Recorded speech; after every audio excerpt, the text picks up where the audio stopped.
Says, so I'm in this group that is all about Facebook ads, and my core offer is YouTube ads. I'm selling the outcome. So can these prospects be considered selling shoes to shoe buyers since they already proven they have an interest in ads? Yuri says, any book recommendations on learning email marketing for your list? I'm planning to build an email list and nurture it.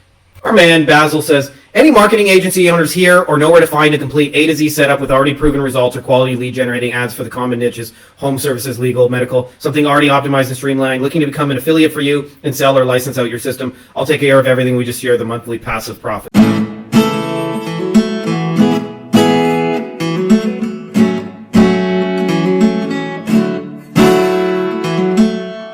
Welcome back, everybody, to another weekly Q&A. You guys are the smart agency owners asking the questions. I am the degenerate trying to do his best to answer them, making silly hand gestures for those of you guys who know what that is. The old double shocker. Quick little announcement just before we get rocking and rolling. For those of you guys who have not already, I have released version 3.0 of this baby, and I went deeper on a couple of things. One of those is... a lot of you guys asked me to go more into offers. What actually makes a good offer? So I did that. Obviously, like before this, when the first version came out, there's no such thing as AI. So I lay out exactly how we're using AI and sort of what sort of leverage. And I also went deeper in something that I call shoe store marketing, which is one-to-many marketing with people who have audiences and then closing through Loom videos so that you can have the most leveraged client acquisition system in the damn world, baby. I went into those things. So if you guys have not already grabbed a copy, you can grab yourself a digital version for the old $3 at beyondtheagencybox.com. Title of the book, basically, beyondtheagencybox.com. Or if you want to, and you're a physical person like me, you can go to the old Amazon and check that baby out.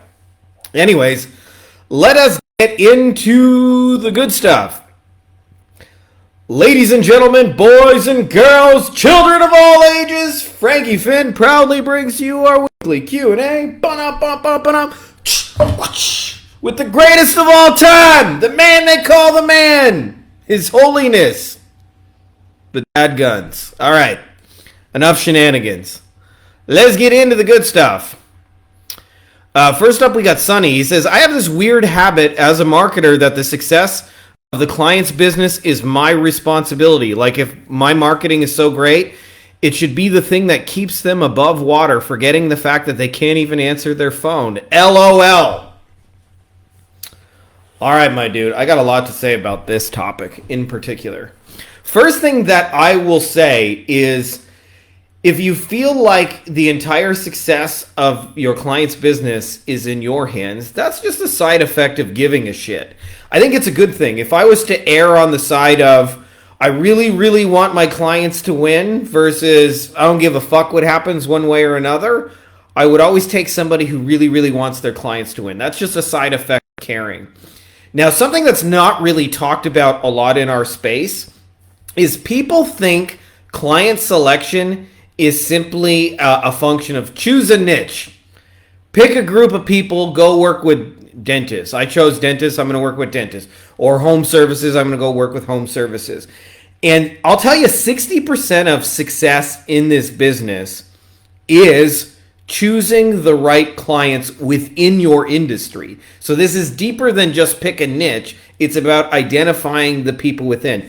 And I'll tell you, the people who make for the best candidates for marketing services are typically the top 15 to 20% of any given industry. So that means if you're working with dentists, since a lot of people do, we're really looking at the top 20% of dentists. If we're working with home services, we're looking at the top home services. Now, there's a tendency to think, oh, they're already doing 100 million.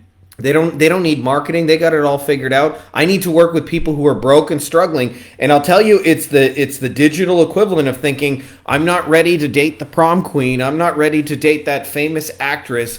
I'm going to go date some cave trolls. And we're going to see how it goes with some cave trolls. I'm going to date a heroin addict. And then I'm going to learn how to get good at dating. And so I'm here to tell you that we amplify winners. We do not save businesses. That is the surest sign that you're choosing the wrong people. And as an example of this, by the way, I watch a show on YouTube called Kitchen Nightmares, and it's by Gordon Ramsay, the most famous chef in the world. And he goes to these broke, struggling businesses, and they bring him in, and often there's a lot of screaming and hollering and fighting and calling them delusional and shit like that. Because the owners are in denial about what's happening. And then he often brings in a new menu. He has a team who comes in and renovates and makes over the restaurant. And he also sometimes even leaves on staff where he'll bring in a cook, a chef who stays on for a month or two and teaches him how to do it. And what's interesting, if you watch enough of those shows, you will go back and go, I wonder what happened to this one, and you'll Google it. What happened to this one? What happened to that one? And what you'll find out is that 19 out of every 20 restaurants he goes to are out of business, right? So this is my way of saying you can't give a shit more than your clients, no matter how much you try. So this is why I say it works better to amplify successful businesses rather than trying to save losers. And when I say losers, I don't mean losers in the game of life, just in the game of business. Business is hard. But like you said, if they can't be bothered to answer their fucking phone, right? Then you clearly care more than they do. So to me, this is the call to action for you or anyone else listening to this. Level up. And I'll tell you, I used to look at a lot of really big successful companies and figured they have marketing figured out, so I'll work with the broker, more struggling ones. And a lot of times what you don't realize is when they get bigger and more successful, they actually have more marketing problems, not less. Why? Why is this? Because they have more shit to manage, right? Like when I would meet with really big successful TV lawyers, just with TV, they got to worry about buying media, which means negotiating with 8, 10, 12 different TV stations. Then they got to get creatives. They got to get them recorded. They got to get them edited. They got to get jingles. They got video production. They got creative. Sometimes they have to have compliance issues because they're using testimonials and shit like that. And then there's state bars. And that's just one media. Then they're also doing SEO. They're doing pay-per-click. They're doing radio ads. They're doing bus stop ads. They're doing digital billboards. They're the first lawyer doing TikTok. And so the amount of things they have to manage is 10,000. And they need people who can come in competently and take something off their plate and manage it. In fact, one of the most successful webinars, if not the most successful webinars I've ever been, were two TV guys who basically just said, we used to work in TV. We got winning commercials. We'll just take over your TV and send you the fucking leads within your cost spec. And people are like, where do I sign up? I watched them make $3 million in about 20 minutes with that pitch because people were like, I need that. I want that. Right? And why? Why would a lawyer already spending $500,000 a month on TV want somebody to come in and take it off their plate? Because they got too much shit to do to begin with. So there's a tendency to think your lane is the broke, struggling loser and you got to come in and save them, the person who doesn't answer their phone, or you come in and you help a winner who's already winning and you help amplify them. So I think of Kitchen Nightmares. One of the ones that was successful was this French guy who was making very fancy, pretentious food and knew how to cook, but he was just doing a little too much with it. And Gordon showed him how to do less is more. Hey, you're a good cook. Let's work with your foundation. But the guy knew how to cook, right? Imagine going to a restaurant. They're not good to their people. They're not good to their staff. They don't store their food well. Their food sucks. They got 10,000 bad reviews. You're going to end up giving a fuck more than they do, and then you're going to be all disappointed when your clients don't care. And you're going to take that as a personal I failed. And you did fail, just not in the way you thought. You failed in the beginning. And I'll give you guys two simple criteria to identify the people who are winning. One, are they spending money on advertising before you showed up? Because you should not be convincing them they should spend money on growth. They should already be doing it. Two, do they have a team of people? Why? Because a team of people indicates they're used to paying people to solve problems, right? So it'd be the most normal thing in the world for them to pay somebody to make a problem go away. You stick to those two things, you focus on the people in your industry that are advertising and have teams, you're going to find way more winners in that part than just doing this for anybody. And almost always, by the way, the people that you'll struggle with the most in every industry, single solos who do not typically spend money on marketing and you have to convince them to do it. I'm not saying you can't be successful with those people, but those are usually the hardest ones to make it work. Anywho, that's all I got for that. Jorge says, so I'm in this group that is all about Facebook ads, and my core offer is YouTube ads. I'm selling the outcome. So can these prospects be considered selling shoes to shoe buyers since they already proven they have an interest in ads? The short answer to that question, my man, is yes, of course. For those of you guys who are not familiar with the analogy that Jorge is asking, I go deep into this. This is a Dan Kennedy thing that people give me credit for. But Dan Kennedy said, if you think about your service or your business or your offer as like selling shoes, your first instinct will be to sell to somebody barefoot because they logically need what you got. And he said, what you really want to do is find somebody who has 200 pairs of shoes in the closet and keeps buying shoes and sell to that person.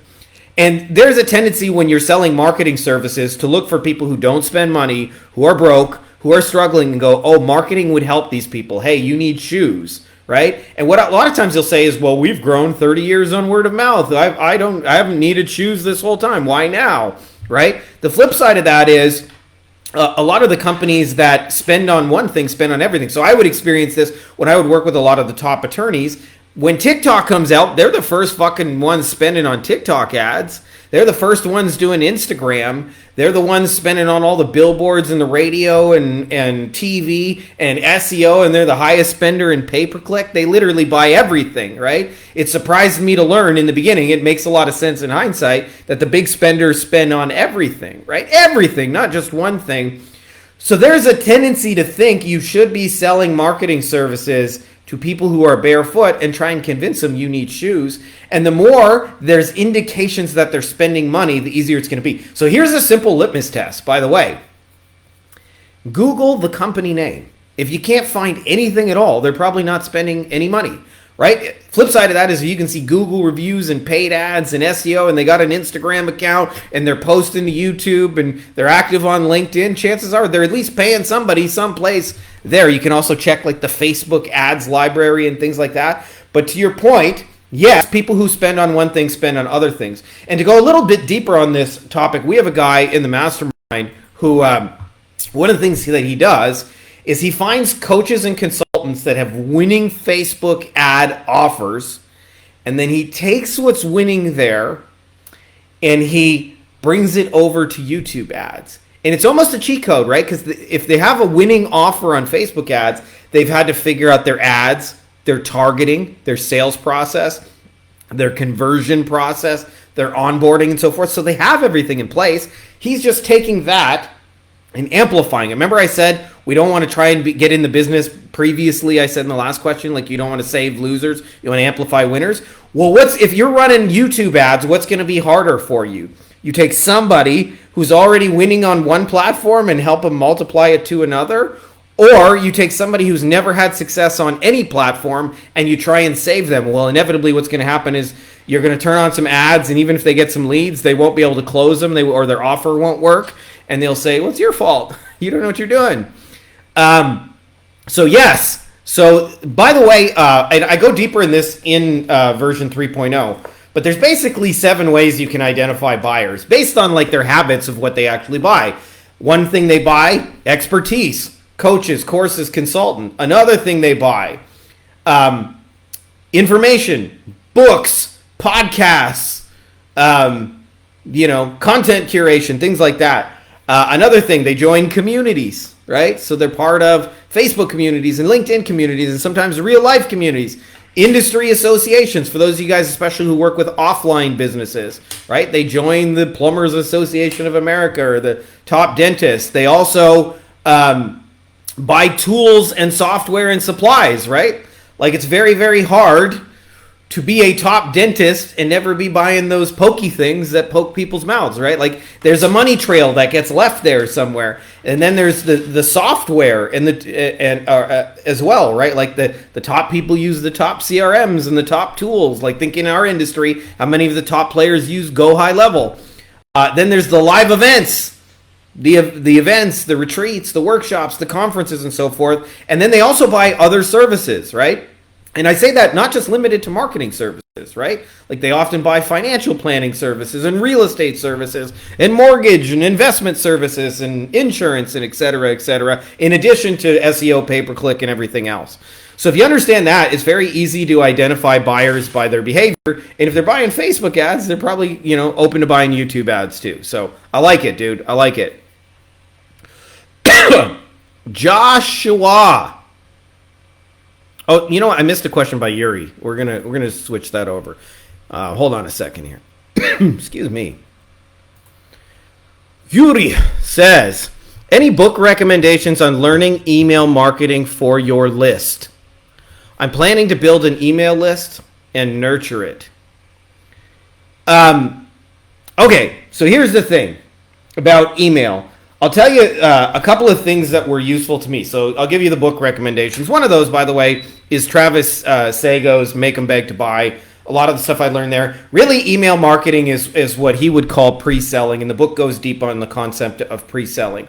Second thing I would say is, one of the things that served me well is something I learned from Frank Kern many, many years ago called Results in Advance. I don't know if he has any books on it. You can maybe find like old YouTube videos, although I'm not sure they're still up. But I'll give you the gist of Results in Advance. He says the best way to show people you can actually help them by actually helping them. And he used the analogy of they sold a dating offer with a guy named Neil Strauss, and they did $1 million or more on a launch.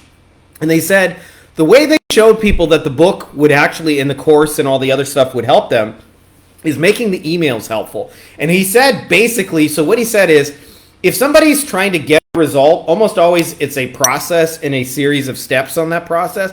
And he broke it down to like 5 steps. So he said, if you're trying to date a woman, as these people were doing in their scenario, either to have a long-term relationship or get laid, whatever it was they were trying to do, most of the guys fit one of those 2 categories. They're looking for somebody serious or they're looking for some action. He said the first thing they had to figure out was how to go to a girl. And then they said the second thing is they needed to figure out how to have a conversation. And then the third thing is they needed to be able to ask for the number. And then the fourth thing, they needed to be able to text her and get a date. And then the fifth thing is they needed to be able to have like a meaningful date. And they found if you did those things, like usually you would either, get some action or be in a relationship, right?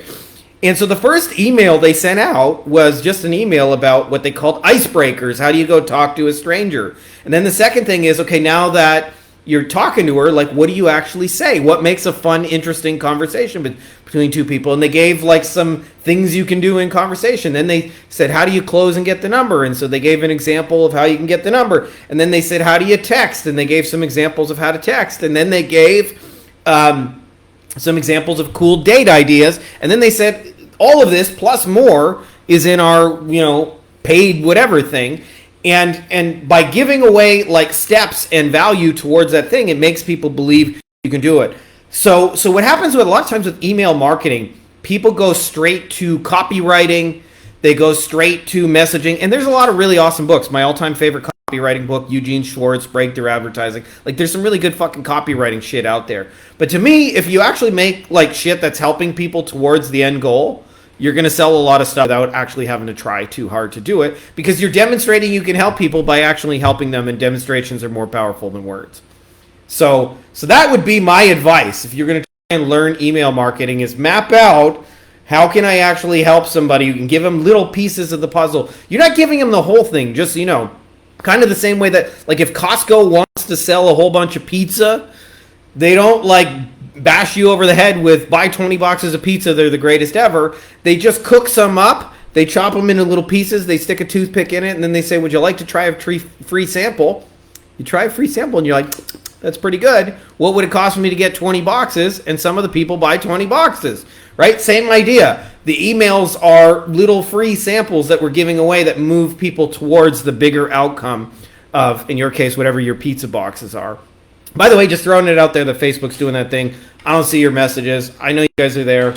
I'll respond to your questions after. But I just wanted to give you some help on the email marketing thing. And then Travis Sago goes deep on the 5 Ps of pre-selling and getting people to fundamentally buy into what you're selling. And an example of this is, like, a lot of people don't understand this. A lot of the sale, if done right, happens before they reach a close. So my all-time favorite example of that is I had a sales call back, I don't know, I want to say 8-9 years ago when we still did sales call. And I had a lawyer who scheduled a meeting with me. She was from Atlanta. I don't remember her name. But she said, "Hey, Frankie, we saw you speak last week at the National Trial Lawyers Association. And to be honest, we don't even know what you sell, but I came here to buy it. How do we work together?" And obviously, it was like one of the easiest closes I've ever had in my life. And I wish I could tell you it was because my closing was so on point and whatever. But the reality was that sale happened a week earlier on the stage speech, and some of the obviously things that were said related to her and were valuable, that they decided before they even got to a sales presentation that they were going to buy it. And so I say that to you guys because most of the sale done right happens in email and stuff like that, and not at the actual point of the sale. Although it can be done, and by the way, we've got a Loom framework for how to do that. But I just wanted to share that with you guys because it doesn't have to be what everybody thinks it is, which is this difficult grind for sales. You can do it in a way where you're actually adding value to people, and and therefore making sales in a way where it feels natural, it feels good to people, and they enjoy reading your emails. Like, that's the other thing nobody talks about is the Frank Kern results in advance. If you just open up an email and it's all buy my shit, buy, you probably will make some sales, but eventually people are going to tune you out. If there's some actual free samples and value and good useful ideas and they're interesting and they're entertaining, people will buy your shit not just once, but twice, 3 times, 4 times, etc., etc., etc. All right. So I hope that's helpful, dude. I'll share some resources with the you guys who are interested in that. I have some tools for creating pretty killer emails myself. Joshua says, 15 years in, I'm so burnt out like the ash on my dead grandfather's stale cigar. What do you guys do when the client keeps trying to make things your fault when you're compensating for a mismatched team with within their own circle? I end up being Captain Save a Ho for businesses. Because of how wide my skill set is, I know I gotta stop. She don't love me. Scapegoating isn't cute. I caught the CEO blaming me for changes I never made. He was the only one with access to the site besides me. I feel drier than concrete sidewalks after monsoon and Arizona heat. I'm dying here. I'm under-promising and over-delivering, but the goalposts get moved, so left, I'm stuck in the wrong timeline having an out-of-body experience. If I could gaslight the way some people do and the contracts do, my middle name would be Con Edison, and I wouldn't be doing marketing anymore. I'd be in a money pit like Scrooge McDuck. Curious how you guys handle this, because this is draining and becoming way too common. Josh, I'll firstly just tell you that I feel you on this. I really do, brother. I can think of 2 examples where I remember they were common, where I would take client shit and you just go, you can't be that fucking stupid. I remember one, there was an attorney guy and he wanted a website, and he was adamant that he wanted to write his own website. So he sent me a Google Doc full of all his pre-approved messaging, which was boring lawyer talk, right? Like, it was nothing good. But I copied and pasted it and put it in, and then he berated me an email about all the typos and spelling mistakes I had, and I literally copied and pasted it, so they were like his typos and his spelling mistakes, which is a story for another day. Like, he and also I remember when we used to do a lot with plastic surgeons, same kind of issue, but we would send them 18 requests for, like, hey, I need your best professional headshot to put on your About Us page. And then he would ignore 18 messages, and then the 19th message would be like, what the fuck are we waiting for? Why isn't the About Us page done? And we'd say, please see the previous 18 emails where we're asking you for shit. And it was like pulling teeth. They would blame you for shit they didn't do.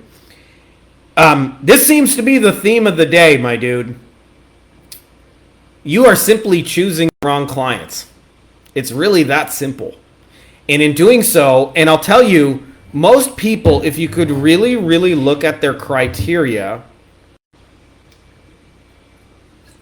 it would be this simple. Client must possess a credit card that works. If you do that, you're setting yourself up for misery. Because, like I said many times, like you're going to end up trying to save businesses where you care more than they do. Same kind of question Sonny asked. What you're describing is a symptom of I don't know how to pick the right clients in the first place.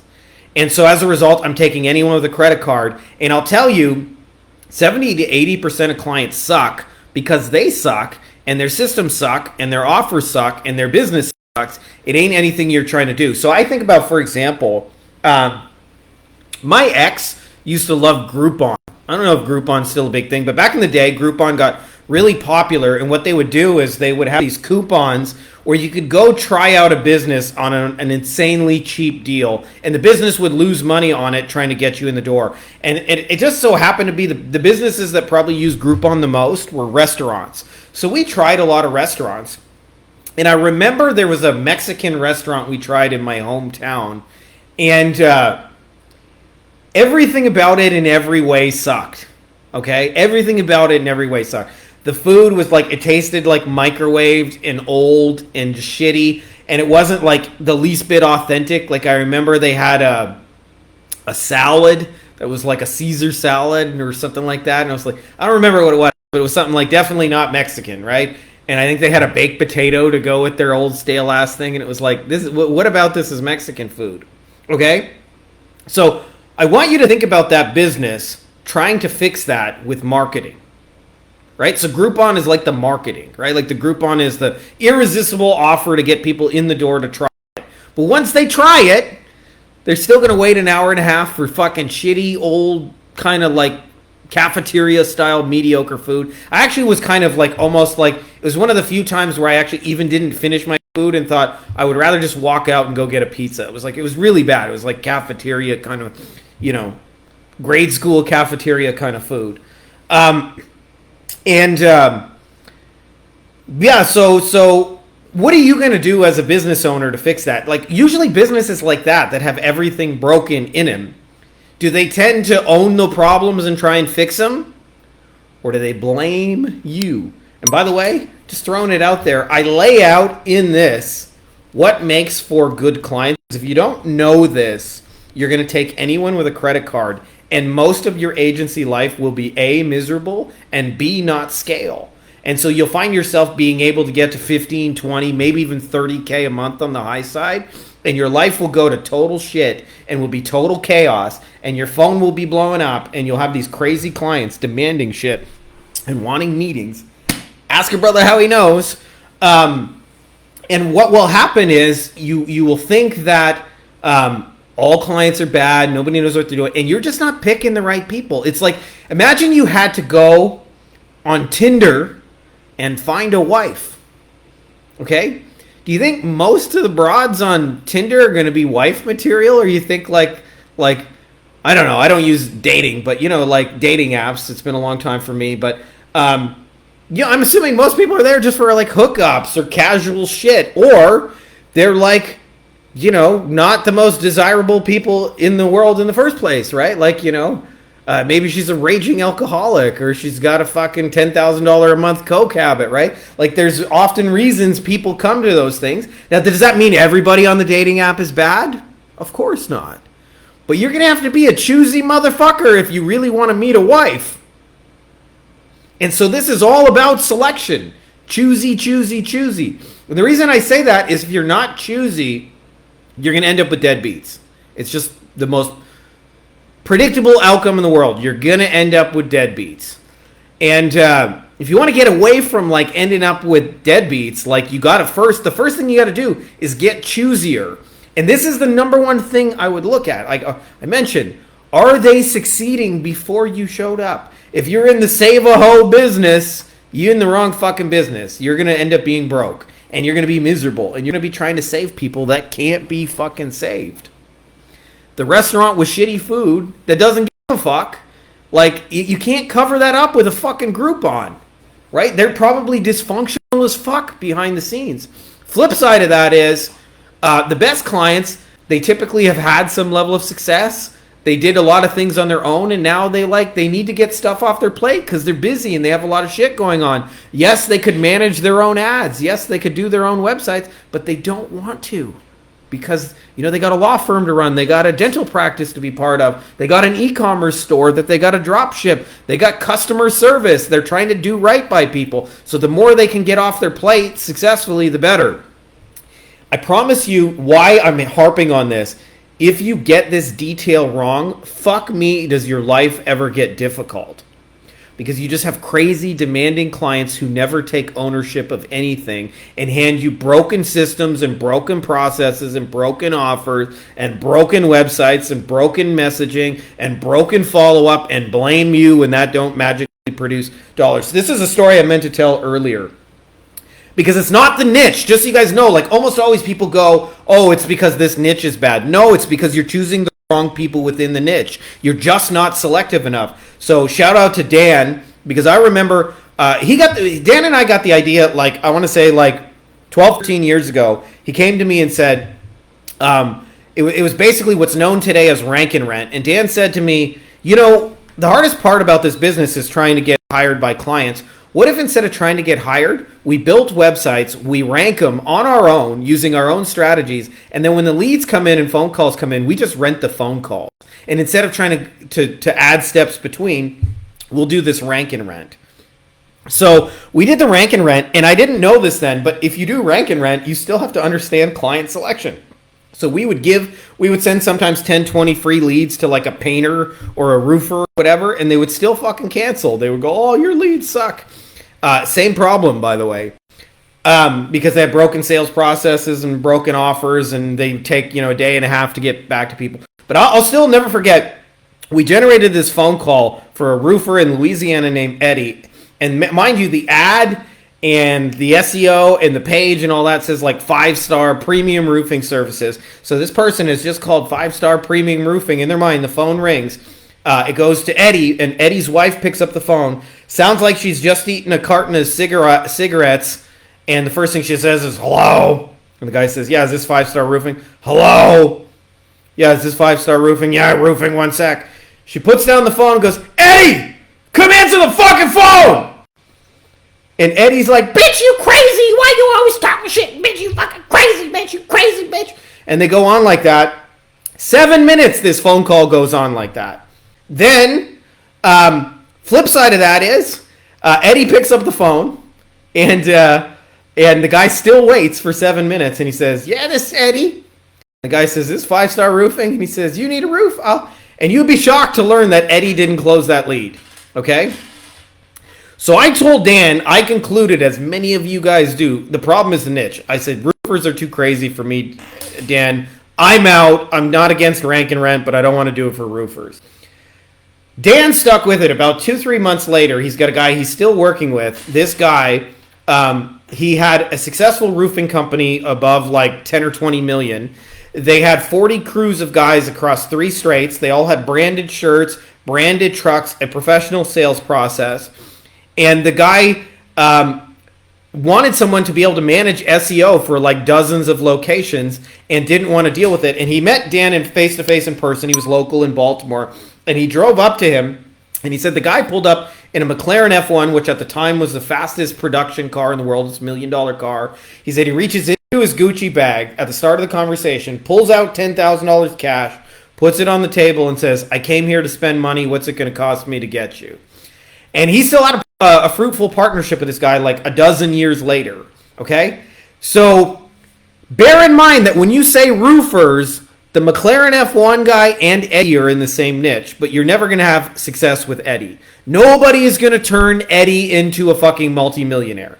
Eddie's always going to be like an alcoholic, single crew guy who periodically answers his phone and periodically puts it on ignore. He's never going to, amass a team. He's not going to have 20 trucks on the road. He's just never going to fucking be that guy. Ever. Nobody here is going to turn Eddie into a winner. Not in the game of business, okay? The McLaren F1 guy was already fucking winning, right? The flip side of that, like that guy was crushing it. And what he wanted is somebody who could come and take the work off the plate. And that is the kind of person that makes for a good client. So if you're working with trades, as it sounds like you are, do they have branded trucks? Do they have professional collared shirts? Do they have a quoting process, a system, a CRM? Absent of those things, you're going to fucking lose and you're not being choosy enough.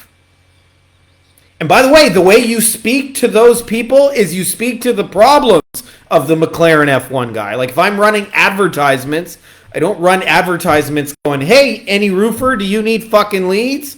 I say, hey, do you got at least 3 crews of trucks on the road and you need to keep them busy with regular steady work? I can take over and manage your SEO, right? Like you talk to the person who has those problems, not just to anyone. So if your client selection criteria is anyone, agency life is fucking hard. And it's hard enough for you to not have to add crazy people that just aren't going to fucking win. And then, by the way, the worst of it is they cancel, and who do they blame? Do they ever say, you know what, I fucked up, I didn't call the leads back? I can actually remember our first attempt at a revenue share deal. We generated like a $250,000 roofing lead, and I think our cut was going to be like $12,000, and we sent it to one of these crazy ass roofers. And I remember after the phone call, I was all excited to go like, did we get it? Did we get it? And so we called the roofer like a day and a half later, like, what's the update? And his update was, oh shit, me and the boys went drinking. We're hungover as a motherfucker today. And we haven't gone out and quoted that job y'all sent us, but I promise you in the next day or two we're going to get to it. And of course, they lost the job to someone else who fucking actually showed up on time, who didn't take 3 days to get back to the leads, right? So I share that with you because, man, like this client selection thing is, to me, it's actually like 60% of the equation. And if you get it wrong, nothing will make your life more miserable. And it's like a lot of times we just think like a dating app, like I'm looking for a wife, somebody I want to partner with for a long period of time. I'll just set my criteria as anyone with a credit card. And then all of a sudden you're like, this bitch is crazy. This one over here like is addicted to meth. Like probably not wife material. Right? And since you're in the trades, by the way, that's a real thing. Like a large percentage of trades are legit alcoholics. Like if they're a legit alcoholic and don't give a fuck about their business, and not talking functional alcoholic, like full off the fucking wagon, I'm too hungover to call leads back for 3 days, right? Like what the fuck are you gonna do to fix that? So it's my way of saying like, don't worry about the ins and outs of it, the clients blaming you and shit. Look in the mirror and go, where am I fucking choosing this? And usually, by the way, it's happening earlier, even before your sales call. It's happening with the messaging you're putting out and who you're putting it in front of. Anyways, I'll drop my mic and my soapbox on that one. Last one we got, I mentioned this, Facebook's doing that thing, I don't see your comments or question, I know you guys are there. Our man Basil says, any marketing agency owners here or nowhere to find a complete A to Z setup with already proven results or quality lead generating ads for the common niches, home services, legal, medical, something already optimized and streamlined, looking to become an affiliate for you and sell or license out your system. I'll take care of everything. We just share the monthly passive profits. Well, just so you know, it's not going to be passive for them. It might be passive for you, but it ain't going to be passive for them. But here is, if I wanted to look for somebody, which by the way, just as a little aside, what he's asking, so a lot of you guys have probably never even thought of this, you can be an affiliate for other agencies, right? They may not have an affiliate program listed on their site, but I guarantee you if you go to an agency and say, hey, I want to resell your services and bring people in the door, I'll take care of finding them, nurturing them, closing them, the whole shebang, and you just take care of them after the fulfillment. Would you guys be open to paying me an ongoing commission for that? Very often the answer is going to be yes. And so this is why for those of you guys starting out, this may be a better path than actually trying to build and scale an agency. I think it's even better than white label because you get to pick and choose what niche, what service, what you're offering. So if I wanted to find people that are having sustained success over time doing that, there's a couple of things that I would look for. Thing number one, okay? I would check for people running paid ads for it for a period of time. Right? Chances are if they're running paid ads for it, it's because their offers work, their messaging works, their basic business model works. Two, I would look for people speaking within certain industries because if they're speaking, chances are they're in it for the long haul, they're playing the relationship game, and they're probably winning at it. Speaking. Third, length of time in business doing one thing. Right? And not just length of time in business, but if they've been like 10 years doing medical SEO, then they're probably like, have some level of success in that and doing that, and probably not going to change every couple of minutes, right? So one of the easiest ways you can find that, like you check their website, go to archive.org and look what their website looked 5 years ago, 10 years ago. If they were still selling the same thing, that's a very good sign that you found somebody who's got some good shit that they've had. Not that it's perfect, by the way. Nobody ever has a perfect business, but they probably have lots of the pieces and things like that dialed in. And that's a really good sign for you. So those are some of the biggest things, just so you guys know, with it. But you can really be anybody's affiliate. Really. Like if somebody came to, I actually do have people coming to me periodically and say, I want to sell your shit. Can I get a commission? And I always say, all right, let's do it. Right?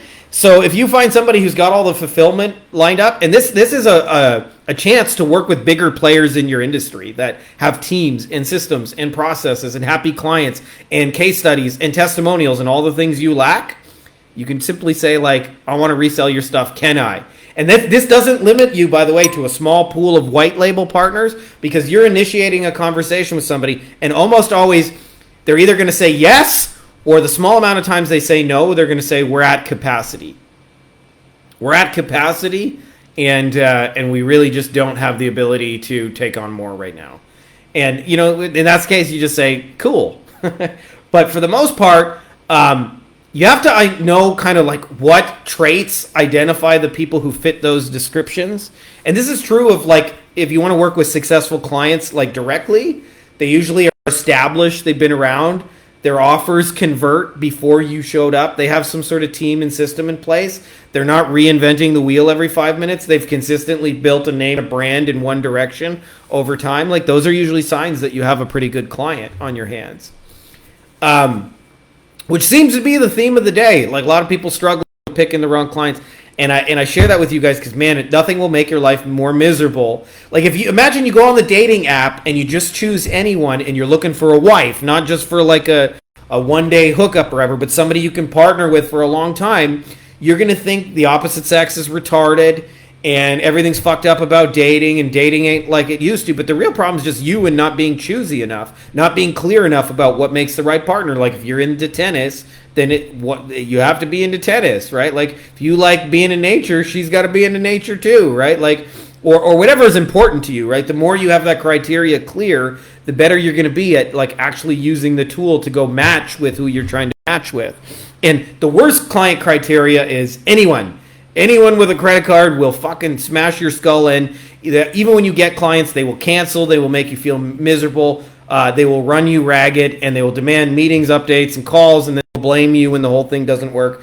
By the way, when we get someone like Eddie and we send him some leads, do you think he goes, you're right, I should have called that person within 3 days. I shouldn't have got hungover with the boys. I shouldn't have been arguing with my wife for 7 fucking minutes on the phone?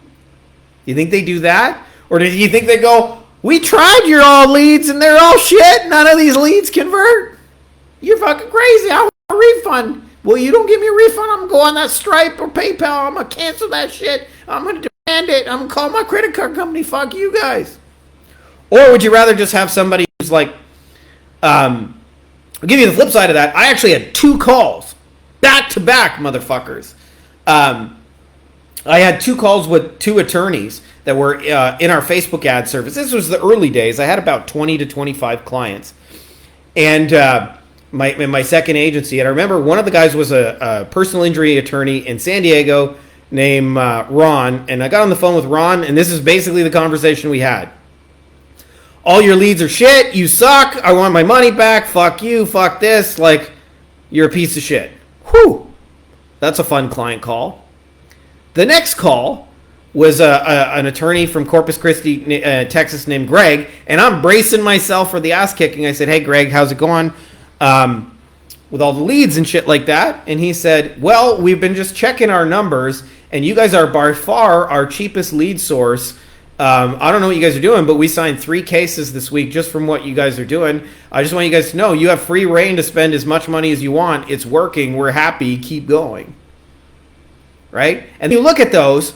I look at those from a behavior point of view. Ron was a single solo lawyer, not used to spending on ads, had no CRM, no sales process, no system, and he was a single attorney. attorney, so he spent a lot of his day in court, so he couldn't call leads back for 4, 5, 6 hours. He wasn't in court, rather, he was with clients. 4, 5, 6 hours, but he would take hours and hours to call people back. The other people, they had a team, a system, a process, working offers, and we just simply amplified that, right? So where do you want to be? Do you want to have a roster full of clients that are going to tell you you're all shit and you don't know what you're doing? Or do you want people who are going to say that you guys are the cheapest lead source we got? Keep doing whatever you're doing. Spend as much money as you need to. We're tracking everything on our end, and we're really happy with you, right? Same service, just so you know. All right, so if you're going to build a roster, make sure you build the right roster is all I'm saying, or you're going to end up with a bunch of crazy people. Think about it like a dating app, and you're looking for a wife. You got to be real fucking choosy in that game.